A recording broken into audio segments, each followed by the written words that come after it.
ومن أحسن قولا ممن دعا إلى الله وعمل صالحا وقال إنني من المسلمين. الحمد لله العلي الكبير وصل على محمد وعلى آله وأصحابه أجمعين.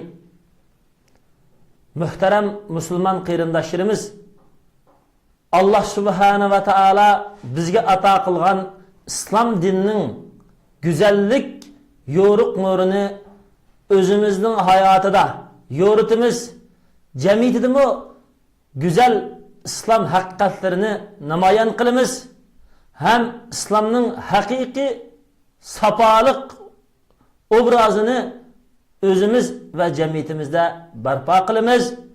Ahirette Allah Teala'nın azabından kurtulup bu dünyada her kandak bir özümüzünki hayatıda İslam talimatı zıt boğan bəxtsiz yoldan özümüzün kurtulurumuz desek, çokum biz İslam bizge talimat bergen güzel ahlakka ehmiyet verişimiz gerek.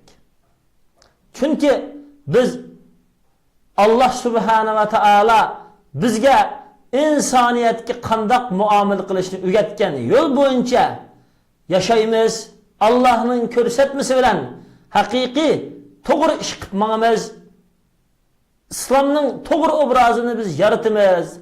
Bizge karısı mı İslam'ın talimatıga kitapları karısı mı İslam, nah bizden İslam yoriydi. Özümüzün her bir görünüşü bilen İslam'a biz ölgü bulup İslam'ın namunesini, İslam'ın güzel görünüşünü özümüz ve cemiyetimiz, ailemiz, dünyayı tarkıtımız. Biz İslam'ın hakiki ölgüsü bulumuz desek, biz güzel ahlakını bizden asaslık çıkış yolumuz kılışımız gerek. Çünkü bizden dünya ve ahiret baxtga erişimizdeki asaslık kapaleti yanıla bizdeki tutkan muamele pozisyonumuzga bağlıq burudu. Şunun için güzel ahlak İslam talimatına uygun boğan, İslam talimatının yok işidi boğan her kandak bir doğru muamele bu bizni bu dünyada mı ahirette mi baxtga eriştirdi. O hem ibadet hem Allah'ını razı kıladigan en yaxshi amal. Şunun için muşu güzel ahlakını meydana keltiradigan hislatlarni ügünüşümüz güzel ahlakka ziyan saladigan yaman ayıp nuqsonlardan yiroq turishimiz kerak. Güzel ahlakını bizde rivojlantiradigan ve bizni güzel ahlakka qo'ylantiradigan amillarning birisi rastçılık. Güzel ahlakka ziyan saradigan güzel ahlakını ayıp nuqsonlik qilib qo'ydigan ve bizni ahiretdimi Allah aldıda xuddi kafirlarni, munofiqlarni Allah do'zaxga tashlatishga sabab bo'lgan eng yomon amil yolg'on gap bo'lgandek, yolg'on gap bizni haqiqiy ayıplik qilib qo'ydigan, nuqson qilib qo'ydigan yomon hislat. Shuning uchun yolg'on gapdan yiroq turishimiz kerak.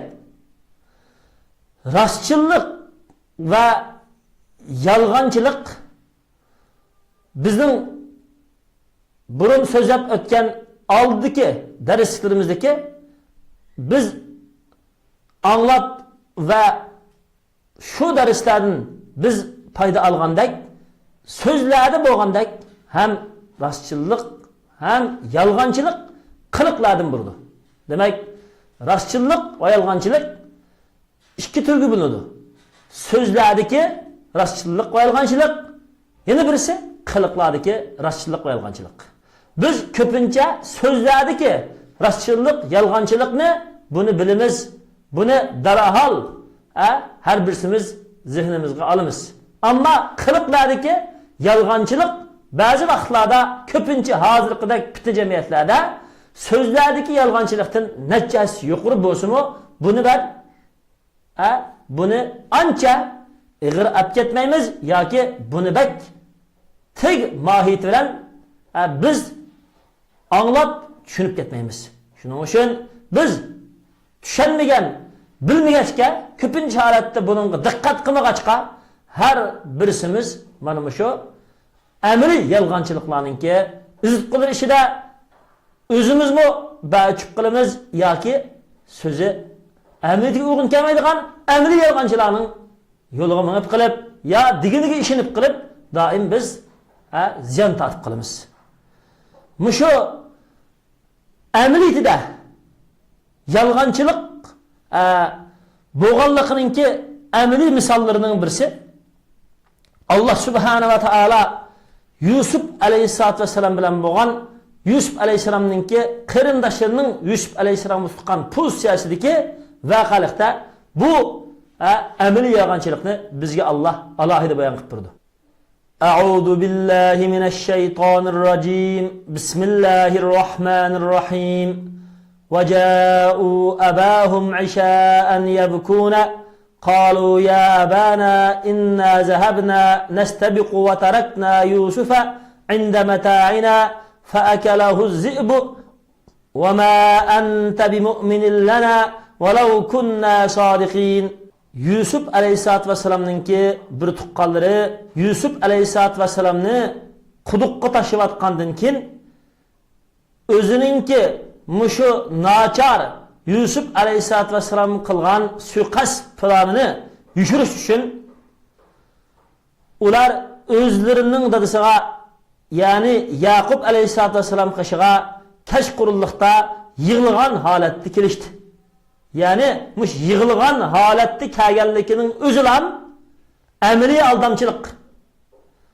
Ular deyki, bizning dadamiz haqiqatan biz musobaqalashgili bordik va Yusuf alayhissalatu vassalamni bizning narsa keraklarimiz qishida qo'yib qo'ydik.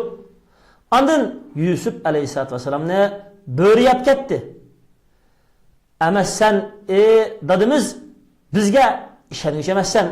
Agar biz rost gap qilsaqmi, ya'ni mush Yusuf alayhissalatu vassalamni bo'riyab ketdi deb degan gapimizda rost gap qilgan bo'lsaqmi, mana shundaq yig'lab turayotgan holatimizni ko'rib turibmi, sen bizning gapimizga ishonmaysa, bizni tasdiqlamaysa dedi.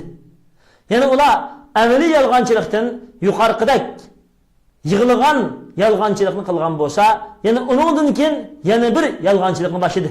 Alloh taolo dediki: "Waja'u ala qamisihi bidamin kazibin qala bal sawwalat lakum anfusukum amran fasabrun jamilun wallahul musta'anu ala ma tasifun." Ular Yusuf alayhisolamning bir tuqqanlari Yusuf alayhissalatu vassalamninki ko'ynikini yolg'on qon bilan bulab Yaqub alayhissalatu vassalamning oldiga qo'ydi. Yaqub alayhissalatu vassalam bu yolg'onchiliklarni ko'rib anlagandan keyin dediki, balki sizlarga sizlarning nafsinglar mana shundoq qilmishni chiroyli ko'rsatdi. Men qildiganim chiroyli sabr qilish. Allah subhanahu va taolodan yordam so'rayman, sizlar sifatlagan nachar ishqa deb shundoq dedi. Demak, Allah subhanahu va taolo mana mushu Yusuf surasining 16, 17, 18 oyatlarida amaliy yolg'onchilikni, amaliy o'zining harakati bilan ilib boradigan yolg'on ko'rinishni alohida so'kab bayon qildi. Ham shundaqla tili bilan so'zlaydigan yolg'onchilikni alohida so'kab bayon qildi. Hozirgi bizningki jamiyatimizda har qanday bir musulmon qarindoshlarimiz o'zaro mayli siyosiy xizmatda bo'lsin yoki har qanday tijoratda bo'lsin yoki ijtimoiy muomalalarda bo'lsin, biz mana shunday amaliy yolg'onchiliklarni qilishdan saqlanishimiz kerak. O'zaro birimiz qilgan muomalada o'zimizningki her kandak bir ayıp noksanlarını ya hatalıklarını ya hata işlerini doğru köştüş için ya ki kırımdaşlarımızın mal mülkini hakkını yavruş için ya ki zulümlerimizni yepişip özümüzni adaletçi köştüşümüz için körünüşte Müslümanlığa yalgan körünüşünü köştüşten yalgancılık kılıştın yalgan iş ve hareketini kılıştın saklanalısak andın biz rastçıl mümin bulalayımız. Ve salli ala Muhammedin ve ala alihi ve ashabihi ecma'in.